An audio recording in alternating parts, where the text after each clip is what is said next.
नमस्कार, स्वागत है आपका A1 टीवी में। मैं हूं आपके साथ उमंग माथुर और आप देख रहे हैं A1 उत्तराखंड। बुलेटिन की शुरुआत करेंगे, लेकिन आइए पहले नजर डालते हैं इस वक्त की हेडलाइंस पर। नवजोत सिंह सिद्धू ने दिया प्रदेश अध्यक्ष पद से इस्तीफा। कन्हैया कुमार कांग्रेस में हुए शामिल। जिग्नेश मेवाड़ी ने भी दिया कांग्रेस को वैचारिक समर्थन। पंजाब में कांग्रेस बिखराव की ओर, तो वहीं गुजरात और बिहार को मिले युवा नेता।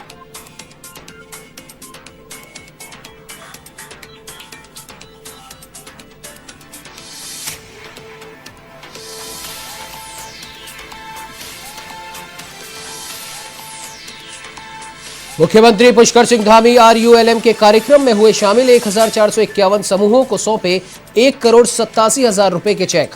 महिलाओं की समस्याओं को प्राथमिकता के समाधान के दिए निर्देश।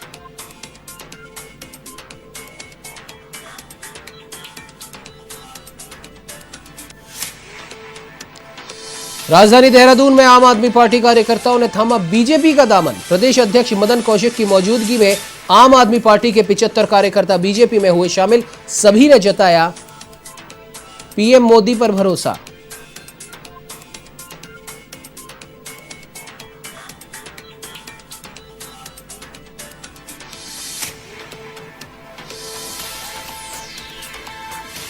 वहीं उधम सिंह नगर में IPL सट्टे का किया भंडाफोड़। पुलिस ने सरगना को लाखों रुपए की नकदी के साथ किया गिरफ्तार। 4 मोबाइल फोन और लग्जरी कार भी की जब्त।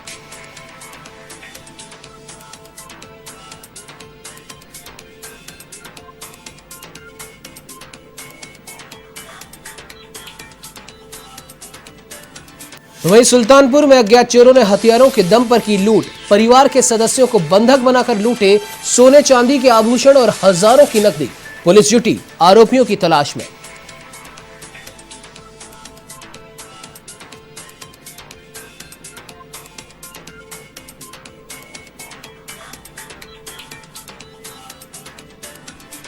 अब आइए खबरों का रुख करते हैं विस्तार से। आपको बता दें कि पंजाब में पिछले दिनों चले राजनीतिक घटनाक्रम और राज्य का नया मुख्यमंत्री मिलने के बाद अब नवजोत सिंह सिद्धू ने पंजाब कांग्रेस अध्यक्ष पद से इस्तीफा दे दिया है।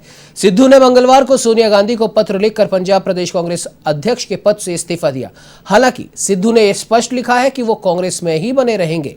कांग्रेस अध्यक्ष सोनिया गांधी को भेजे गए इस्तीफे में सिद्धू ने लिखा कि मैं समझौता नहीं कर सकता। समझौता करने से शख्सियत खत्म हो जाती है। मैं पंजाब के भविष्य के साथ कभी समझौता नहीं करूंगा। प्रदेश अध्यक्ष पद की कमान संभालने के करीब 2.5 महीने के बाद सिद्धू ने इस्तीफा दिया है।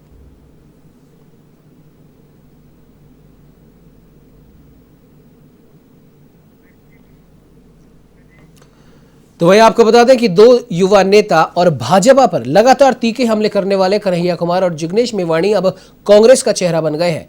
दोनों ही नेताओं ने कांग्रेस का दामन थाम लिया है। दिल्ली में AICC मुख्यालय में दोनों युवा नेताओं को रणदीप सुरजेवाला और KC वेणुगोपाल ने सदस्यता ग्रहण करवाई। कांग्रेस इन नेताओं के बहाने अपनी खोई हुई जमीन भी पाना चाहती है। माना जा रहा है कि इन दोनों नेताओं के आने से कांग्रेस के पास लोगों से जुड़े व उनके बीच अपनी पहचान व पकड़ रखने वाले लोगों की एक नई टीम बनेगी। साथ ही इसके माध्यम से कांग्रेस यूथ में भी अपनी पकड़ मजबूत बनाना चाहती है। संघ और बीजेपी पर कन्हैया कुमार और जिग्नेश मेवाड़ी पहले से हमलावर रहे हैं। इसके अलावा पार्टी को लगता है कि इस फैसले से उन्हें बिहार और गुजरात में मजबूती भी मिलेगी।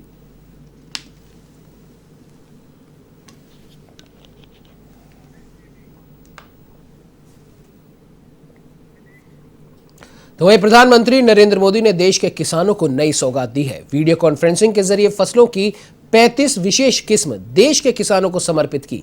फसलों की ये विशेष किस्में भारतीय कृषि अनुसंधान परिषद ने विकसित की है। इसका उद्देश्य जलवायु परिवर्तन और कुपोषण की दोहरी चुनौतियों से निपटना है। इन किस्मों का इस्तेमाल फसल की पैदावार बढ़ाने में भी किया जा सकता है। प्रधानमंत्री नरेंद्र मोदी इस दौरान National Institute of Biotic Stress Tolerance Raipur के नए परिसर का भी लोकार्पण उन्होंने किया। साथ ही कृषि विश्वविद्यालयों को हरित परिसर पुरस्कार प्रदान किए गए। इस मौके पर प्रधानमंत्री नरेंद्र मोदी ने कृषि में नई तकनीक का इस्तेमाल करने वाले किसानों से भी संवाद किया।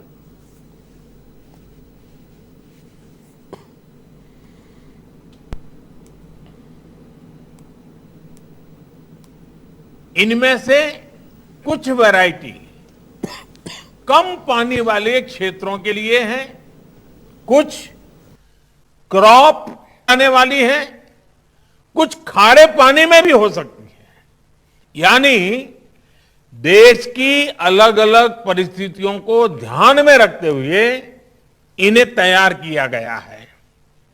छत्तीसगढ़ के National Institute of Biotic Stress Management के तौर पर देश को एक नया वैज्ञानिक काम के लिए राष्ट्रीय संस्थान मिला है। ये संस्थान मौसम और अन्य परिस्थितियों के बदलाव से पैदा हुई चुनौतियां, बायोटिक स्ट्रेस, इससे निपटने में देश के प्रयासों को वैज्ञानिक मार्गदर्शन मिलेगा, वैज्ञानिक सहायताएं मिलेगी और वो बहुत बल देगा। यहां से जो मैन पावर ट्रेन होगा, जो हमारा युवा धन तैयार होगा, वैज्ञानिक मन मस्तिष्क के साथ जो हमारा वैज्ञानिक तैयार होगा, जो यहां पर समाधान तैयार होंगे, जो सॉल्यूशन निकलेंगे, वो देश की कृषि और किसानों की आय बढ़ाने में कारगर सिद्ध होंगे। तो ये हरिद्वार में आयोजित एक कार्यक्रम में मुख्यमंत्री पुष्कर सिंह धामी ने 1451 समूह को 1,87,00,000 का चेक सौंपा। इस दौरान मुख्यमंत्री ने कहा कि सरकार की जो भी घोषणाएं होंगी उसे धरातल पर उतारा जाएगा। दफ्तरों में महिलाओं की शिकायतों को अधिकारी प्राथमिकता से सुनेंगे। हरिद्वार के रानी माजरा में ग्रामीण आजीविका मिशन RULM के तहत इस कार्यक्रम का आयोजन किया गया, जिसमें मुख्यमंत्री पुष्कर सिंह धामी ने भी शिरकत की और इस दौरान मुख्यमंत्री ने ब्लॉक से लेकर प्रदेश स्तर के कार्यालयों में अधिकारियों को नियमित कार्यालय में बैठने के भी निर्देश दिए और ये भी कहा कि कार्यालयों में न बैठने वाले अधिकारियों के खिलाफ कार्रवाई की जाएगी। इसके साथ ही मुख्यमंत्री ने बहादुरपुर जट में डिग्री कॉलेज और हरिद्वार में किसान भवन के निर्माण की भी घोषणा की। उन्होंने कहा कि लालढांग प्राथमिक विद्यालय का सौंदर्यीकरण किया जाएगा। उन्होंने ये भी कहा कि उत्तराखंड को देश का नंबर 1 राज्य बनाया जाएगा और हर व्यवस्था विश्व स्तरीय होगी।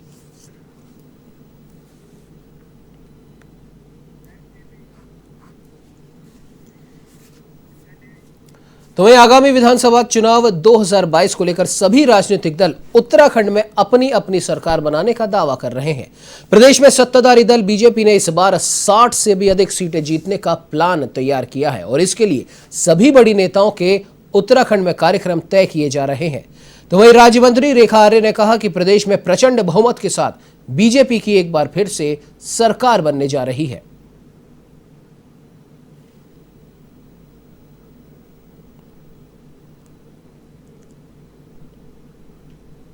अंदाज़ा लगा सकते हैं कि कांग्रेस के कितने विधायक हुआ करते थे आज कल तक या परसों तक में, तो 11 विधायकों की जो ये पार्टी कांग्रेस पार्टी है और आज वो 9 विधायकों की पार्टी रह गई। तो आप देख लीजिए परिवर्तन कहाँ हो रहा है और कहाँ नहीं हो रहा है। तो इसी से उनके दावों की पोल खुलती है। जो अपने आप को नहीं संभाल सकते हैं वो प्रदेश को क्या संभालेंगे। और हम सही कह रहे हैं, तथ्य के साथ कह रहे हैं, सत्य के साथ कह रहे हैं कि 2022 में भारतीय जनता पार्टी प्रचंड बहुमत के साथ लौटेगी भी। और मैं समझती हूँ कि एक प्रचंड जो है सरकार जिस प्रकार से 57 को लेकर है, बल्कि 60 के ऊपर जाएगी। तो वहीं उत्तराखंड में अगले साल होने वाले विधानसभा चुनाव की तैयारियों में जुटी बीजेपी का संगठन लगातार विस्तार कर रहा है और इसी के तहत पार्टी मुख्यालय देहरादून में सदस्यता ग्रहण कार्यक्रम का आयोजन किया गया। कार्यक्रम में सैकड़ों आम आदमी पार्टी के नेताओं ने बीजेपी का दामन थामा। बीजेपी के प्रदेश प्रभारी दुष्यंत कुमार गौतम और प्रदेश अध्यक्ष मदन कौशिक समेत तमाम नेताओं ने सभी का पार्टी में स्वागत किया। तो वहीं आपको बता दें कि पत्रकारों से बातचीत में भाजपा के प्रदेश अध्यक्ष मदन कौशिक ने कहा कि प्रधानमंत्री नरेंद्र मोदी और राज्य के मुख्यमंत्री पुष्कर सिंह धामी के कार्यों से प्रेरित होकर लगातार लोग पार्टी में शामिल हो रहे हैं और इसी क्रम में आम आदमी पार्टी के 75 से भी ज्यादा लोगों ने पार्टी का दामन थामा है।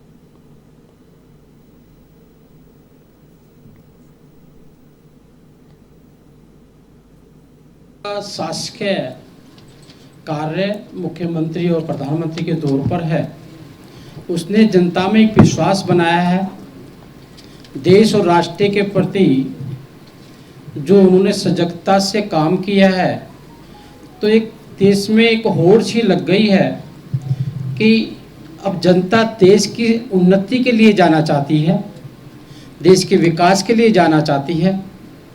वो किसी भी दंगे और फसाद में नहीं पड़ना। और ये सौभाग्य की बात है इस परिप्रेक्ष्य में, इस अवसर पर पंजाब के, उत्तराखंड के, चंडीगढ़ के प्रभारी आदरणीय हमारे महासचिव कुशन गोस्वामी जी भी हैं और इनकी उपस्थिति में मैं सभी आने वाले जो 75 कार्यकर्ताओं का हार्दिक स्वागत अभिनंदन करता हूं। तो बता दें कि प्रदेश कांग्रेस सहकारिता प्रकोष्ठ के प्रदेश अध्यक्ष प्रशांत भैसोड़ा ने अल्मोड़ा में एक पत्रकार वार्ता को संबोधित करते हुए कहा कि भाजपा सरकार द्वारा सहकारिता का जिस प्रकार सरकारीकरण किया जा रहा है उसका कांग्रेस पुरजोर विरोध करेगी और इसके लिए वो निबंधक कार्यालय देहरादून का घेराव करेंगे। साथ ही उन्होंने कहा कि कांग्रेस की सहकारिता प्रकोष्ठ किसानों के साथ है और पर्वतीय क्षेत्रों में गन्ने की पैदावार शून्य है। इसके बाद भी सहकारी बैंकों के धन को चीनी मिलों में क्यों लगाया जा रहा है और इसी की वो पूरे प्रदेश में लड़ाई लड़ेंगे।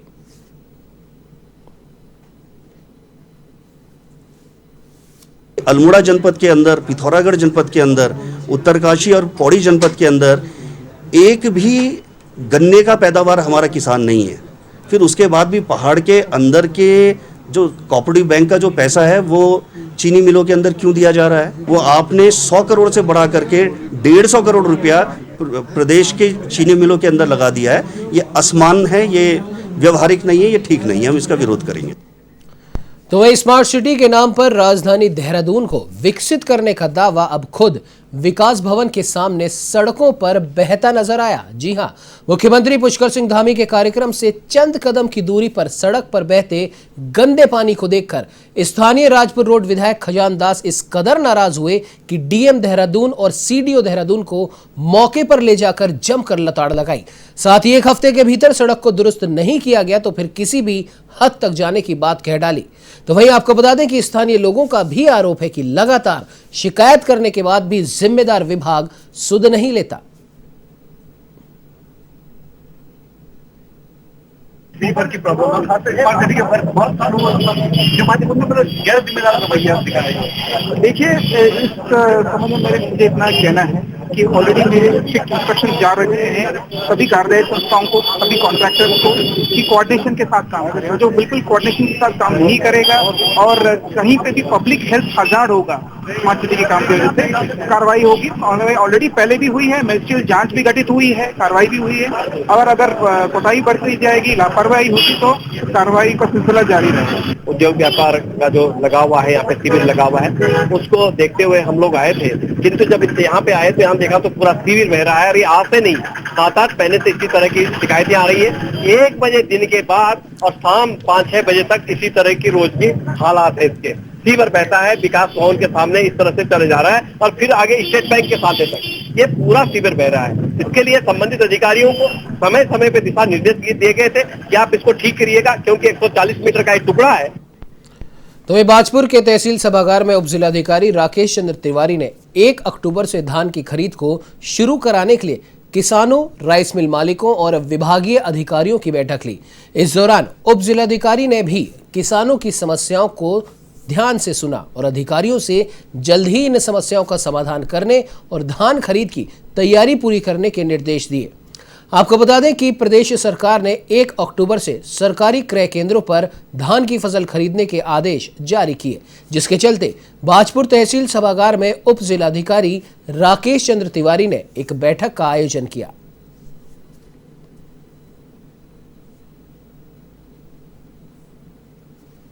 और मैं समझता हूं काफ़ी पॉजिटिव मीटिंग रही है। एसडीएम साहब का भी अच्छा प्रयास रहा है।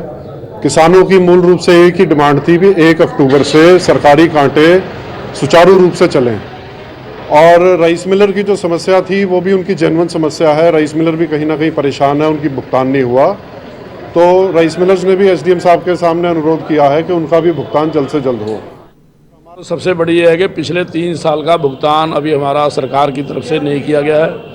हमारा कहना है कि पहले हमारा भुगतान करो ताकि हम अपना काम चालू करें। हमारे पास पेमेंट ही नहीं है, अभी हम कैसे उसका धान का खरीद कर सकते हैं। हमारा 340 करोड़ के करीब शायद अभी सरकार की तरफ बाकी है। धान क्रय केंद्रों के संबंध में आज पूर्व निर्धारित हमारे राइस मिल एसोसिएशन, किसान संगठनों और जो हमारे खाद्य विभाग के एसएमआईज हैं, केंद्र प्रभारी हैं और कोऑपरेटिव के एडीओज हैं और उसके अलावा तहसील के जो हमारे तहसीलदार साहब हैं, इन सबके साथ एक बैठक की गई। चूँकि पूर्व में किसानों की सूची डिपार्टमेंट को जा चुकी है, कुछ समस्याएं थी जैसे बारदाने और कांटे, मॉइस्चर मीटर, इसको लेकर उन सब पे दोनों तरफ से चर्चा पर चर्चा हुई और एक सहमति बनी कि जिससे गवर्नमेंट के निर्देश है कि 1 तारीख से जो है धान परचेज किए जाएंगे और उसका उठान होना है। कुछ किसानों की तरफ से समस्याएं आई जैसे मॉइस्चर के संबंध में कि 17%, 18% इस तरह उसकी लिस्ट वगैरह केंद्रों पर रहे। और खबर अल्मोड़ा से है, जहां मानदेय सहित अन्य भत्तों का भुगतान न होने से आक्रोशित आंगनबाड़ी कार्यकर्ताओं ने सरकार के खिलाफ प्रदर्शन किया और बाल विकास कार्यालय में तालाबंदी की। उन्होंने सरकार पर वादा खिलाफी का आरोप लगाते हुए उनकी जायज मांगे पूरी होने तक कार्य बहिष्कार पर रहने का ऐलान किया।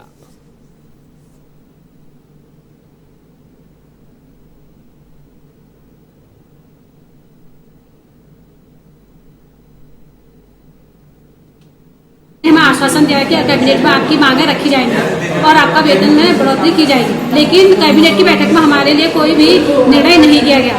इस कारण हमें पूरे उत्तराखंड में अभी हमने आज अपने पूरे ऑफिस में तालाबंदी की हुई है। मंत्री जी हमारी जो रेखा आर्या जी हैं वो सिर्फ यही बोलती हैं कि बस हाँ बढ़ जाएगा बढ़ जाएगा बढ़ जाएगा, और अभी तक हमको 1 रुपया नहीं दिया है।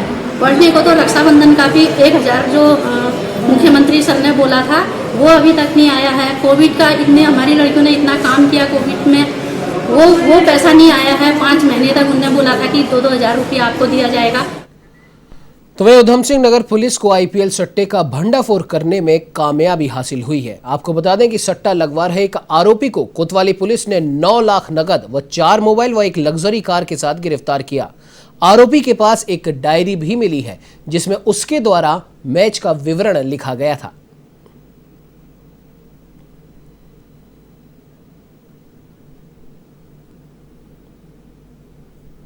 व्यक्ति है दिनेश कुमार कोहली, ये रामपुरा का रहने वाला है। इसको सट्टा लगाते हुए पकड़ा गया और एक एसयूवी गाड़ी भी बरामद कर ली गई है जिसमें बैठा हुआ था। और इसके साथ साथ जो है जब तलाशी ली गई तो इसके साथ अन्य सामग्री के साथ साथ जो है लगभग 9 लाख रुपए बरामद हुए हैं।